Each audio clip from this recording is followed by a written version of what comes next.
दर्शको नमस्कार. The news प्लसच्या कारण राजकारण या विशेष भागामध्ये मी उमाकांत चौंडे आपलं मनपूर्वक स्वागत करतो.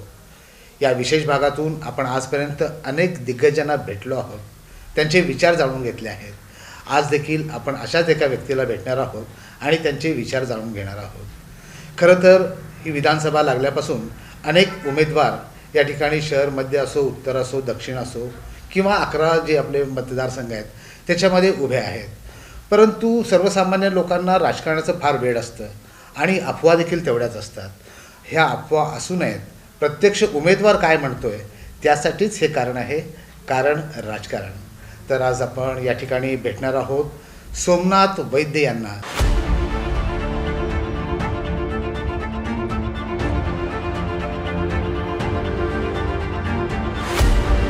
सोमनाथ वैद्य यांना जे ॲडव्होकेट तर आहेच, शिवाय उच्च शिक्षित आहेत आणि प्रशासकीय कामाचा त्यांना 20 वर्षाचा अनुभव आहे. तर सर्वात साधा आणि तुमच्या मनातला प्रश्न मी त्यांना विचारणार आहे की विधानसभेला उभारावं असं त्यांना का वाटलं. सोमनाथजी, सर्वप्रथम या भागामध्ये आपलं सर्वांतर्फे मी स्वागत करतो आहे आणि विचारलेला प्रश्न असा आहे की तुम्हाला विधानसभेमध्ये उभारावं असं का वाटलं. प्रथमतः मी आपल्या चॅनलचे धन्यवाद व्यक्त करतो की मला आपण व्यासपीठ उपलब्ध करून दिलं. हे आपलं जे न्यूज चॅनल आहे हे प्रामाणिकपणे गोरगरीब कष्टकऱ्यांचे प्रश्न मांडणारे चॅनल आहे.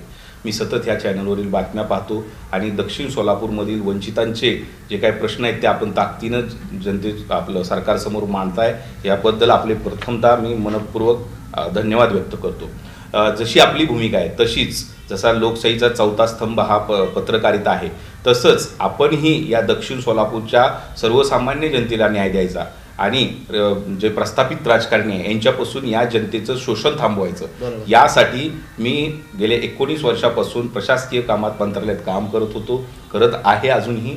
म्हणून विचार केला की आपण तेच राजकारणी, तेच प्रश्न, आणि निवडणुका आल्या की हे एकमेकावर टीका करतात आणि परत निवडणुका झाल्या की सोयीने आपल्या सोयीने ते सरकार स्थापन करतात, विचाराला बगल देतात. आणि यासाठी मी या भागातून मी इथं 15 वर्ष झालं द्वारकाधीश मंदिरापाशी राहतोय. या भागाचा मी मतदार आहे.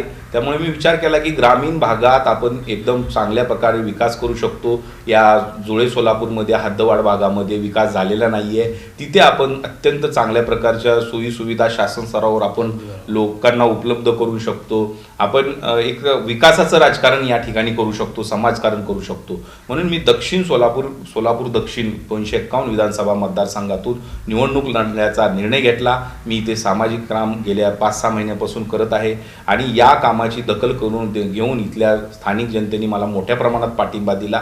म्हणून मी पुढे माझा अपक्ष फॉर्म भरलेला आहे आणि तो मान्य होऊन मला CCTV कॅमेरा हे चिन्ह मिळालेलं आहे. आणि मी आता ताकदीने जनतेसमोर मी माझं विकासाचा अजेंडा तयार करून मी असा पॅम्पलेट प्रत्येक घरामध्ये पोचवत आहे आणि माझ्या CCTV कॅमेरा या चिन्हाला मतदान करा म्हणून मी आवाहन करत आहे.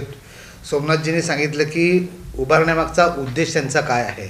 खरं तर खूप चांगला उद्देश त्यांचा आहे.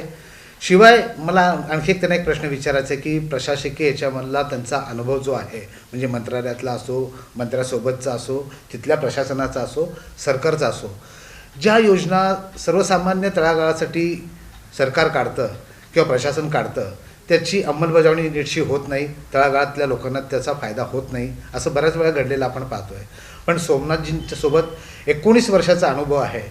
त्या अनुभवाचा या जनतेला कसा फायदा होणार आहे सोमनाथ. तेव्हा सर, मी गेल्या 19 वर्षापासून हेच काम करतो. मी विविध मंत्री, आमदार यांचा स्वीय सहाय्यक PM म्हणून काम केलेलं आहे. आणि माझं जे कामाचं ऑफिस आहे ते मंत्रालय मुंबईचं आणि विधानभवन आहे. त्यामुळे सामान्य लोकांचे प्रश्न काय असतात ते मला पूर्णपणे माहिती आहे. आजकाल आमदार झाले की लोक स्वतःच्या संस्था, बँका, हे ते कारखाने ह्याच्यामध्ये बिझी राहतात आणि स्वतःच्या आमदारकीचा उपयोग हा आपल्या संस्था विकसित करण्यासाठी करतात. आम्ही तसं नाही करणार. माझी ना बँक असणार आहे, माझी कारखाना असणार आहे, काय ही ॲक्च्युली हे म्हणजे काय चुकीच्या गोष्टी नाही आहेत, परंतु ह्या असल्यामुळे लोकांना मतदाराकडे वेळ तर 24 तासाचाच असतो आणि ज्यावेळेस आपण संस्था उभा करतो त्यावेळेस त्या संस्थांमध्ये लक्ष द्यावं लागतं.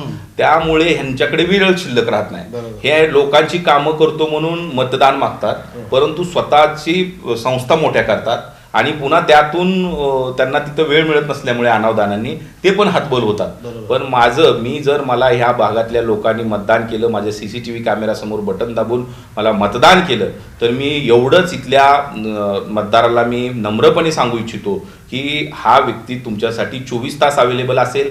मी नावाला आमदार असेल, इथली सर्वसामान्य जनता हेच आमदार असतील.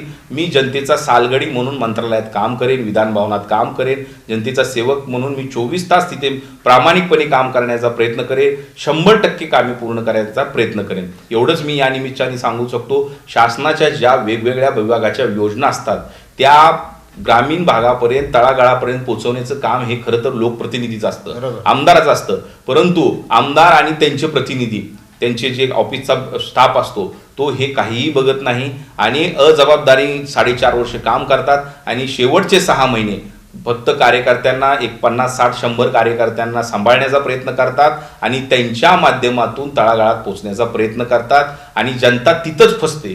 तर माझं ह्या निवडणुकीत नम्रपणे इथल्या दक्षिण सोलापूर विधानसभा मतदारसंघातील जनतेला आव्हान आहे की आपण पक्ष पाहू नका, आपण विचार ते कुठल्या ह्याच्यावर काम करतायत पाहू नका, पक्ष ते जे प्रस्थापित लोक आहेत त्यांना पाहू नका, त्यांचं साम्राज्य पाहू नका, तर एका तळागाळातल्या अभ्यासू व्यक्तीला पाहून तुम्ही यावेळेस विश्वास द्या, विश्वास टाका त्याच्यावरती आणि त्याला आपला सालगडी म्हणून नेमा. आमदाराची व्याख्याच आहे लोकांचा सेवक. कायद्याने आमदार म्हणजे कोण असतो? तो लोकांचा नोकर आहे. पण आता तुम्हीच पहा, गेल्या 20 वर्षात तुम्हाला नोकर आहेत का मालक आहेत? तुम्हाला त्यांच्या घरात शिरायचं म्हणलं तर गेटपासून तुमची अडवणूक होते, तुम्हाला नीट बोललं जात नाही, तुमचा अपमान केला जातो. मला एवढंच सांगायचं आहे की माझं घर हे जनतेसाठी कायम उपलब्ध असेल. मी प्रत्येक गावात महिन्यातून एकदा मुक्कामी असेल. मी हे जबाबदारीनं बोलतोय. त्यामुळे दक्षिण सोलापूर विधानसभा मतदारसंघातील सर्व समाजाच्या लोकांनी मला एकदा साथ द्यावी आणि एक सालगडी म्हणून सोमनाथ रामेश्वर वैद्य यांना 5 वर्षासाठी नोकरीवर ठेवावं. एक सालगडी मगापासून ते म्हणतायत. खरोखर आहे की आमदारकीचा थाट माट जो असतो, यांनी म्हटल्याप्रमाणे गेटपासून, कार्ड देण्यापासून, मग भेटण्यापासून, करू की बघू की, अशी उत्तर आपण पण ऐकली असतील. त्यांच्या मनात खूप मोठं तथ्य आहे. दुसरा एक छोटासा नाजूक प्रश्न आहे की भाजपकडून तिकीट मिळेल असा आशावाद सोमनाथ यांना होता. नेमकं काय आहे तो प्रकार? थोडंसं सोमनाथजींकडून ऐकूया. सर, मी तर अपक्ष निवडणूक लढवायला आलो होतो. मलाही माहिती आहे की कोणताही पक्ष आपण प्रवेश केले आपल्याला तिकीट देणार नाही. मी भाजपाचा सध्याही क्रियाशील सदस्य म्हणून आहे आणि मध्यंतरी मला 7 ते 8 नगरसेवकांनी भाजपाच्या मला पाठिंबा दिला होता की खरंच सोमनाथ वैद्य 19 वर्ष प्रशासकीय काम केलेला चेहरा आहे आणि त्याला मंत्रालयातली खडा ना खडा माहिती आहे, त्याला सरकारी काम कसं चालतं ह्याचं पूर्ण ज्ञान आहे.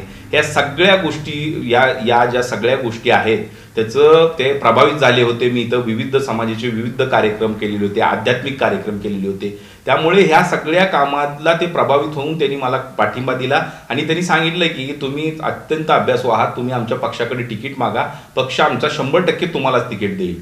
परंतु मी पक्षाकडे, उपमुख्यमंत्री त्यावेळेचे फडणवीस साहेबांकडे आणि प्रदेशाध्यक्षांकडे मी माझा बायोडाटा तयार केला, कार्य अहवाल तयार केला, त्यांच्याकडे उमेदवारी मागितली, त्याला मी नगरसेवकाची शिफारस जोडली. परंतु परत 5-6 दिवसात अशा घडामोडी झाल्या, त्या सर्व्हेमध्ये पण मी 1 नंबरला होतो. परंतु परत स्थानिक आमदारांनाच तिथे तिकीट देण्यात आलं. आता तेही प्रचार करतायत आणि मी म्हणजे त्यांच्या सोबतच आता माझीही प्रचाराला मी लागलेलो आहे. आता मला CCTV कॅमेराचं चिन्ह मिळालेलं आहे आणि मी ताकदीनं प्रचार करत आहे. आणि हे बघा, लोकशाहीमध्ये पक्ष वगैरे काही नसतो मोठा.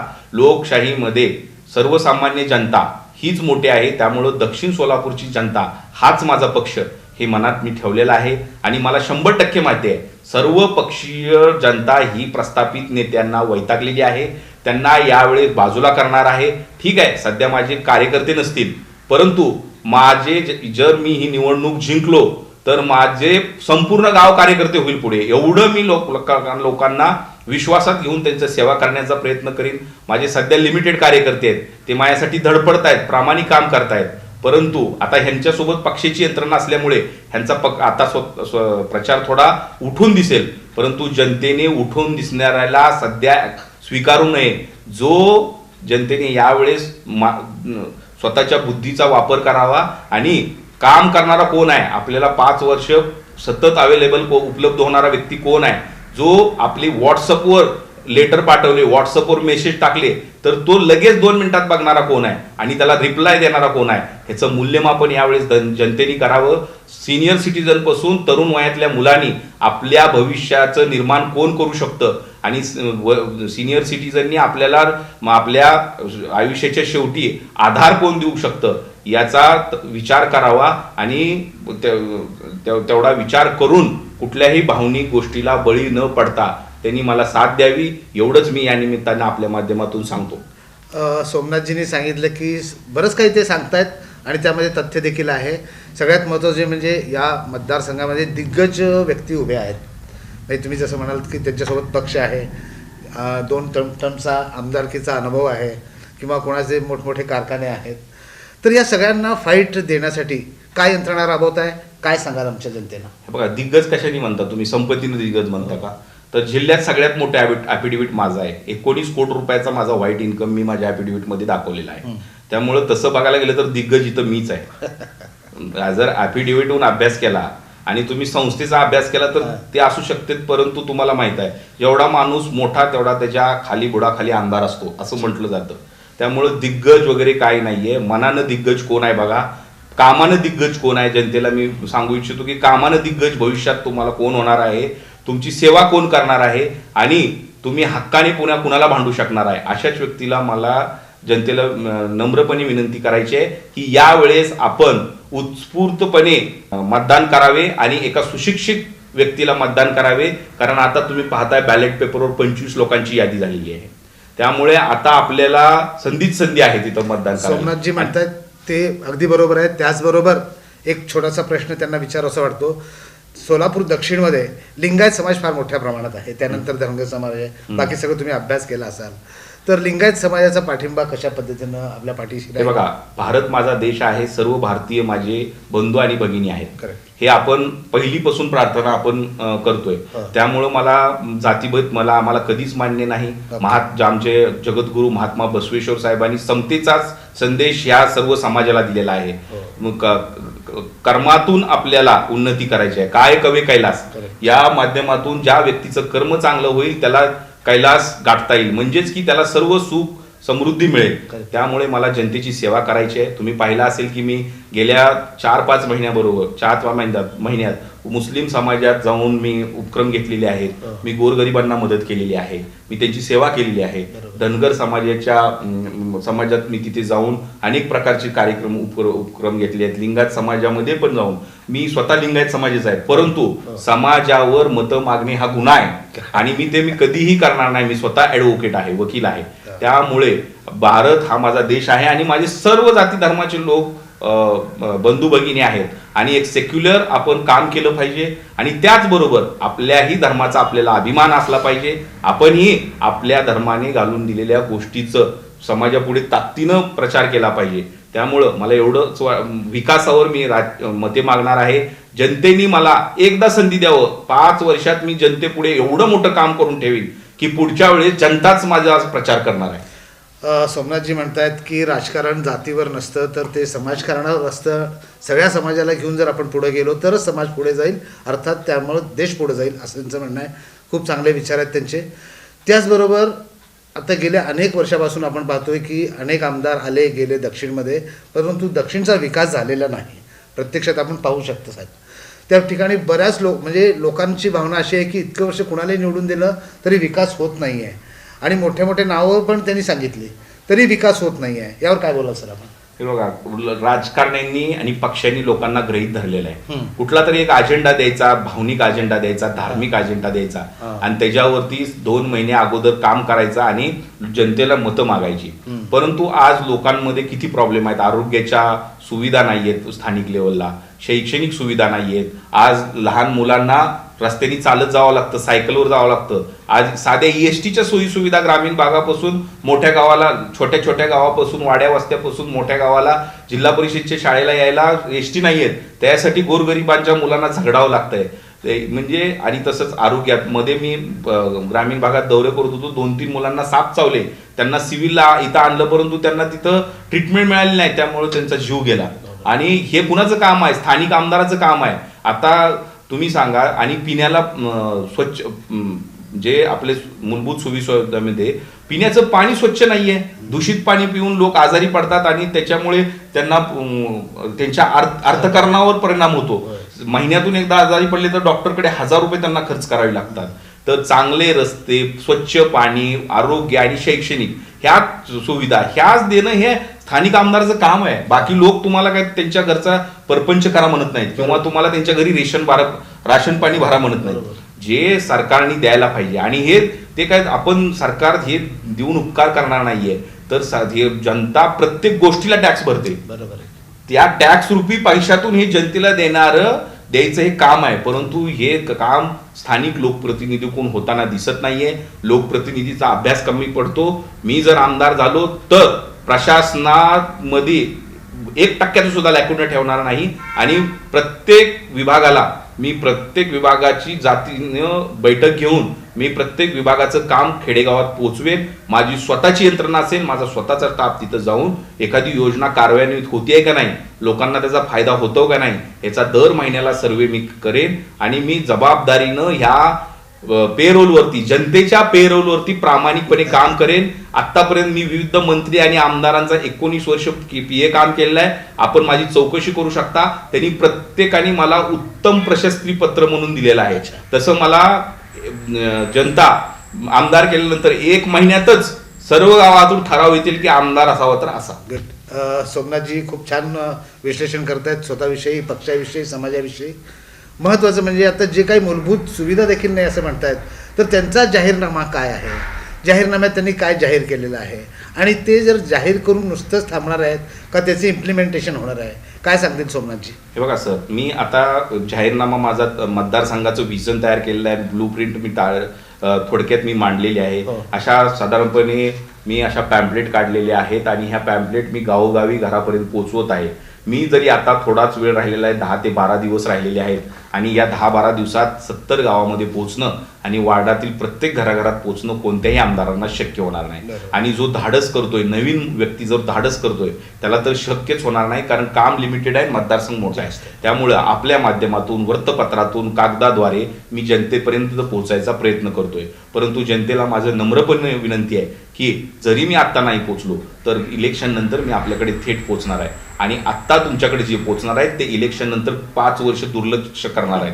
त्यामुळे जनतेने माझ्या बोलण्यावर विश्वास ठेवावा. आणि मी जरी माझ्या टायमामध्ये आता कमी असल्यामुळे मला प्रत्येक बॉलला 6 रन काढायचं आहे, आणि जर 1 बॉल मिस झाला तर जनतेने मला कृपया माफ करावे. परंतु मी तुमच्याकडे यायचा प्रयत्न करत आहे. मी वृत्तपत्राद्वारे, मुलाखतीद्वारे किंवा पॅम्पलेटद्वारे मी आपल्याकडे येत आहे. तर आपण प्रत्यक्ष आल्यासारखंच समजून मला एकदा आपण मला संधी द्यावी, एवढीच मी आपणासकडे प्रार्थना. हा जो कागद मगाशी तुम्ही दाखवला त्यातील थोडक्यात काही मुद्दे आहेत जे महत्वाचे आहेत, जे आपल्याला मतदारांना सांगायचे आहेत. हा, मी जनतेला एवढंच नम्रपणे विनंती करतो की येणाऱ्या नागपूर अधिवेशनामध्ये डिसेंबरला जे हिवाळी अधिवेशन होणार आहे, रिझल्ट लागले साधारणपणे नोव्हेंबरच्या लास्ट वीकमध्ये किंवा डिसेंबरच्या फर्स्ट वीकमध्ये नवीन विधानसभा अस्तित्वात येईल, आणि ते नागपूरचं अधिवेशन होईल. त्या अधिवेशनामध्ये दक्षिण सोलापूरचे प्रश्न मी शासनदाराद्वारे ताकदीने मांडेन, आणि फक्त दक्षिणचेच प्रश्न तुम्हाला तिथं विधानसभेमध्ये प्रामुख्याने दिसतील, आणि मी ती सोडवण्याचा प्रयत्न करीन. मी मतदारसंघातल्या साधारणपणे 50 ते 70 सरपंचासोबत मी अधिवेशनाला जाणार.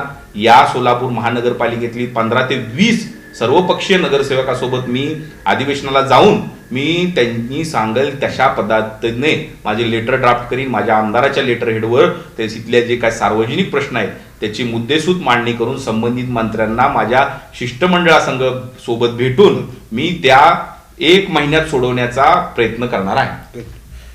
प्रशासकीय अनुभव दांडगा असल्यामुळं आणि कशा पद्धतीनं प्रश्न मांडायचे आहेत आणि ते कसे सोडून घ्यायचे आहेत आणि त्याचा फायदा या मतदारसंघामध्ये कसा होणार आहे याचा सगळा अभ्यास सोमनाथजींकडे तयार आहे. शिवाय सगळ्यात महत्त्वाचं म्हणजे आता ते उमेदवार म्हणून निवडणुकीला उभे आहेत, तर मतदारसंघातून त्यांना रिस्पॉन्स कसा येतो आहे.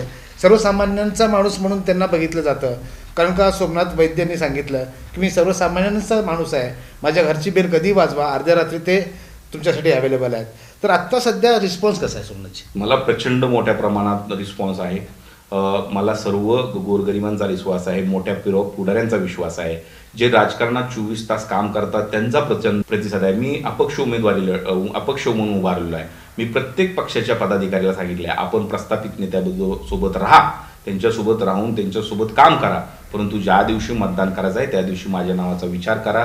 मी तुम्हाला नक्कीच, जर त्यावेळेस तुम्ही मला आणि तुमच्या सोबतल्या प्रतिनिधींना, तुमचे जे कार्यकर्ते आहेत त्यांनाही सांगा तुमची अडचण होत असेल, कारण मी अपक्ष आहे. आता इतके दिवस लोकांना खात्री नव्हती की मी फॉर्म भरलेला ठेवीन का नाही, परंतु मी मला जनतेला एवढंच दाखवायचं होतं, मी ते कृती करून दाखवलेलं आहे. मी प्रस्थापित नेत्यांना एक कोणतरी एक तिसरा पर्याय हवाय, यासाठी मी माझा फॉर्म भरलेला आहे. जनतेने मी धाडस केलेला आहे, मी अपक्ष म्हणून फॉर्म भरलेला आहे. तर या मतदारसंघातील सर्वसामान्य जनतेना आणि इथल्या राजकीय पुढाऱ्यांना, गाव लेवलच्या कार्यकर्त्यांना एवढंच नम्र विनंती आहे, एक वेळेस फक्त मला आपण संधी द्यावी. मी सर्वांना सोबत घेऊन राजकारण करण्याचा प्रयत्न करेन. आपल्या मुलांच्या भविष्यासाठी मला एकदा संधी द्या. मी ताकदीनं नागपूरच्या हिवाळी अधिवेशनामध्ये लक्षवेधीद्वारे, तारांकित प्रश्नाद्वारे, औचित्यच्या मुद्द्याद्वारे असे अनेक संसदीय आयुध आहेत ज्यांच्या माध्यमातून आपण सभागृहात मुख्यमंत्र्याचं, संबंधित मंत्र्याचं आणि सर्व शासनाच्या प्रतिनिधींचं आपण लक्ष वेधून आपले सर्व प्रश्न आपण ताकदीने सोडवून घेऊ शकतो. तसं तर आत्ता सध्या आम्ही सगळीकडे फिरतोय, पण सोमनाथजींविषयी एक वेगळं वातावरण या ठिकाणी आहे की एक सर्वसामान्य कुटुंबातून आलेला व्यक्ती आणि प्रशासकीय अनुभव असलेला व्यक्ती, शिवाय ॲडव्होकेट असलेला व्यक्ती आणि सर्वांना सहजपणे अवेलेबल असून सर्वांसाठी काम करणारा व्यक्ती, असं एक वातावरण तयार झालेलं आहे. सोमनाथजी, हे कशामुळे तयार झालं असं तुम्हाला वाटतं? कसं आहे, लोक पाहतात. मी ज्यावेळेस इथं आलो त्यावेळेस वृत्तपत्राद्वारे मी मुख्य पानावरती सगळ्या ज्या प्रादेशिकचे इथले वृत्तपत्र आहेत जे नावाजलेले, त्याच्यावर माझा मी बायोडाटा दिला होता आणि ते वाचून लोक प्रभावित झालेले आहेत आणि त्यांना माहिती आहे की हा स्वतः उच्च शिक्षित आहे, हा मुंबईमधून लॉ ग्रॅज्युएट झालेला आहे. मी त्यात सगळा उल्लेख केलेला होता. तसेच मी शेतकरी कुटुंबात आलेलो आहे. आम्ही लिंगायत समाजाचे असल्यामुळे मला आमचं गावात दुकान आहे, किराणा दुकान आहे. लहानपणापासून आम्हाला ग्रामीण भागातलं अर्थकारण कसं असतं, समाजकारण कसं असतं, ह्याचे सगळं संपूर्ण ज्ञान अवगत आहे. त्यानंतर मी उच्च शिक्षणाला मुंबईला गेलो. तिथे मी लॉ ग्रॅज्युएट केलं केसी लॉ कॉलेज चर्चगेटमध्ये. त्यानंतर मी कॅबिनेट मंत्र्यांचा 10 वर्ष म्हणून काम केलं. नंतर भाजपाच्या आमदारांचा 10 वर्ष म्हणून काम केलं. त्यामुळे मी लोकांमध्ये सतत गेली 20 वर्ष मी लोकांमध्ये आहे. त्यामुळे लोकांचे प्रश्न मला माहिती आहेत, त्यांचे प्रॉब्लेम माहिती आहेत. फक्त मी आता PM म्हणून ती सोडवणूक करत होतो आमदार साहेबांच्या आदेशानुसार, मंत्री महोदयाच्या आदेशानुसार. परंतु आता मला ह्या कामातलं एक्सपर्टाईज आलेलं आहे आणि मी आता सर्वसामान्य जनतेचे प्रश्न हे ताकदीने सोडवू शकतो आणि शहराचा चेहरामोहरा बदलू शकतो. माझी कुणावर टीका नाहीये, ते काम करण्यात कमी पडलेले आहेत. ते व्यक्ती म्हणून चांगले आहेत, स्थानिक आमदार असतील ते व्यक्ती म्हणून मला आदरणीयच आहेत. मला जे काय आता राजकारण करायचं आहे ते रिस्पेक्टफुली करायचं आहे. मीच शहाणा मलायचं नाही आहे, परंतु मी काम त्यांच्यापेक्षा 100 पटीनं मी जास्त करू शकतो आणि एवढंच या निमित्तानं करायचं आहे. आणि जनतेला हीच संधी आहे, जनतेने 18 तारखेपर्यंत सगळ्यांचं वेलकम करावं, परंतु 19ला 20ला फक्त माझं वेलकम करावं. आणि मला माझ्या जो CCTV कॅमेरा आहे हा दक्षिणच्या पूर्ण प्रस्थापितावर हा नजर ठेवणारा कॅमेरा असणार आहे आणि उद्याच्या निवडणूक झाल्यानंतरही मी या भागातील सर्वसामान्य जनतेचे काम करणारच आहे. त्यामुळे आणि इथे जे काय प्रस्थापित घोळ घालतायत त्यांच्यावरतीही नियंत्रण माझा CC कॅमेरा ठेवणार आहे. आणि त्यामुळे मला माझं बॅलेट पेपरवर शेवटचं चिन्ह आहे, 2 नंबरच्या मशीनवरती माझं शेवटचं चिन्ह आहे. या चिन्हाच्या समोरील आपण बटन दाबावं आणि मला ताकदीने प्रचंड मोठ्या प्रमाणात विजयी करावे आणि जनतेने हे दाखवावं की ही दक्षिण सोलापूरची जनता कोणत्याही पक्षाची गुलाम नाहीये. ही जनता ही फक्त चांगल्या माणसाला ताकद देणारी आहे, ही चांगल्या व्यक्तिमत्वाला ताकद देणारी, हेच असं दाखवावं. आणि सोलापूर दक्षिण जनता आहे हाच सगळ्यात मोठा पक्ष आहे, हे कृतीतून जनतेने दाखवावं एवढीच मी प्रार्थना करतो. सोमनाथजींनी छानपैकी विश्लेषण केलेलं आहे, जनतेला आव्हानही चांगलं केलेलं आहे. आता शेवटचा प्रश्न त्यांना विचारणार आहे की आत्तापर्यंत दक्षिण सोलापूरमध्ये पक्ष असलेलेच उमेदवार निवडून आलेले आहेत, यावेळी चमत्कार होण्याची शक्यता आहे? 100% चमत्कार होईल. कारण तुम्ही पाहताय शेवटपर्यंत ह्यांनी युती आघाडी, युतीचं ठीक आहे, युतीमध्ये तिकीट हे झालं, लवकर झालं, परंतु महाविकास आघाडीमध्ये आपण पाहताय किती गोंधळ झाला. आज आदरणीय दिलीप माने साहेब ज्यांनी ह्या शहरासाठी 20 वर्ष काम केलं, ज्यांनी जुळे सोलापूरचा विकास, जेव्हा ते आमदार होते, मी त्यांची आमदारकी पाहिलेली आहे, त्यांनी इथं किती मोठ्या प्रमाणात रस्ते आणि जुळे सोलापूरचं खरं नाव लौकिक वाढवला हे आदरणीय दिलीप माने मालकांनी वाढवला. दिलीप माने मालकासारख्या अत्यंत सोज्वळ स्वभावाच्या माणसाला, जो कार्यकर्त्यावर प्रेम करणारा व्यक्ती आहे, जो एवढं मोठं सगळं ताकदीनं काम करणारा व्यक्ती आहे, त्याला म्हणजे त्या आता अशा ह्या आदरणीय व्यक्तिमत्वास तिकिटासाठी संघर्ष करावा लागला. पण आज प्रणितीताईंनी शिफारस केली दिलीप माने साहेबांची, सुशील कुमार शिंदे साहेबांनी वरती शिफारस केली, परंतु महाविकास आघाडी मध्ये हा मतदारसंघ शिवसेनेचा सुटला आणि त्यांचं तिकीट कट झालं. त्याच्यानंतर झालेल्या घडामोडीला सगळ्या जनतेने पाहिलेलं आहे. आदरणीय मालकाच्या डोळ्यातून पाणी निघालं. म्हणजे राजकारण किती खालच्या लेवलला गेलेलं आहे. त्यामुळं मीही आता, म्हणून मी म्हटलं की आपण कुठल्या पक्षाचा आता तिकिटासाठी प्रयत्न करायचा नाहीये. आता आपण अपक्ष म्हणून जनतेसमोर जाऊया आणि जनतेचा प्रतिनिधी, जनता हीच माझा मालक, जनता हेच माझा बॉस आणि मी जनतेचा पेरोडवर काम करणारा गडी नोकर, या माध्यमातून आपण जाऊया आणि सर्वसमावेशक राजकारण करून आणि समाजकारण करून आपण जनतेची कामं करण्यासाठी आपण ही आमदारकी लढूया. म्हणून मी ही प्रयत्न केलाय. माझ्या प्रयत्नाला जनतेने साथ द्यावी एवढीच मी प्रार्थना करतो. साथ दिली तर मी ताकदीनं काम करेन. आपण जर वेगळा विचार केला तर मला माझं परत मंत्रालयामध्ये जाऊन PAचं काम कुठल्या तरी आमदाराकडे करावं लागेल. त्यांनी वेळात वेळ काढून आमच्याशी बातचीत केली, त्याबद्दल सोमनाथजी वैद्य यांचं खूप खूप मनापासून आभार आणि येणाऱ्या वाटचालीस खूप खूप शुभेच्छा. धन्यवाद.